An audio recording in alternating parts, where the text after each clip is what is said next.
All the best stories start with once upon a time. Now let me tell you a story about a very special place.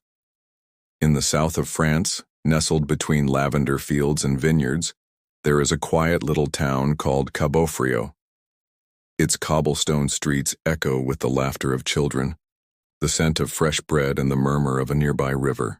At the heart of this picturesque town stands an old stone church, its bell tower reaching towards the sky like an ancient hand. In front of the church, there's a small square where the townspeople gather for the weekly market or to simply bask in the warmth of the afternoon sun. But there is a twist to this tale. For every morning, just as the sun began to rise and the church bells rang, an old man would appear in the square. Now, you might ask, how could a man just appear? Well, that's the first peculiarity of our story. He always appeared, but no one knew how. He would materialize as if from thin air, seemingly out of nowhere. People knew him only as Federico.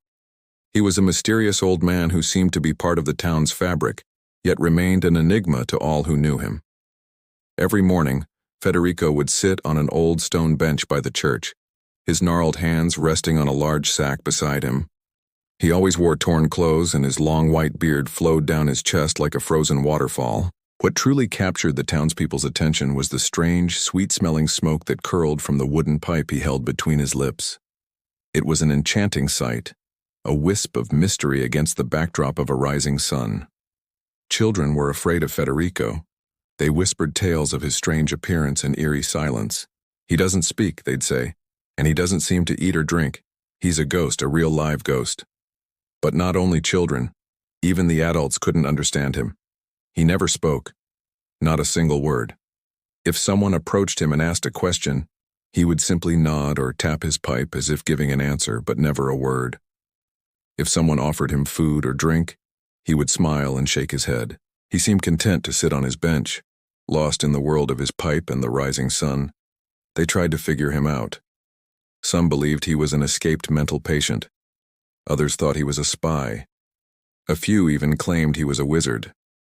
But the truth was as elusive as the smoke from his pipe. One day, a curious young journalist named Camille came across the town. She was intrigued by the locals' tales of Federico and their descriptions of the enigmatic old man sitting by the church. Camille decided to spend a night in Café Brio and see for herself. When the sun began to set, Camille hurried to the square.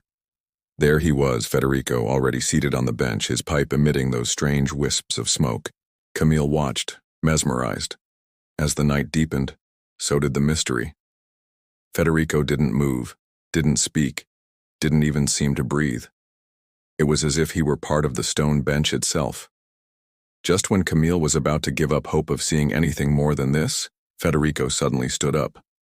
With surprising agility, he walked slowly towards the church, then turned and looked at Camille.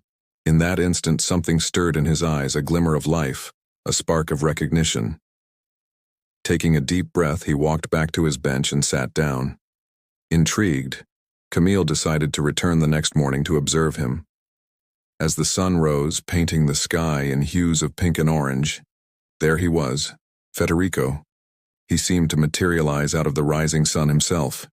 But this time, he was not alone.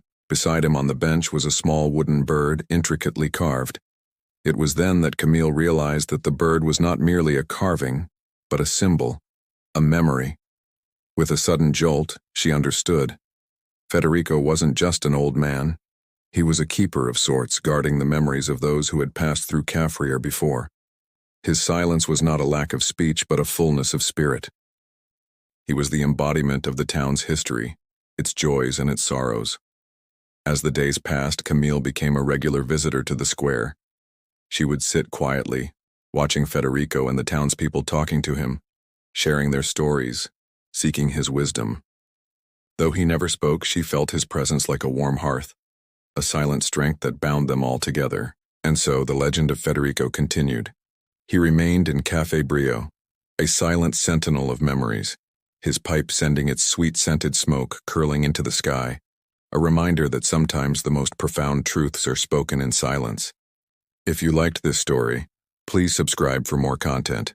Thank you for listening, and see you in the next story.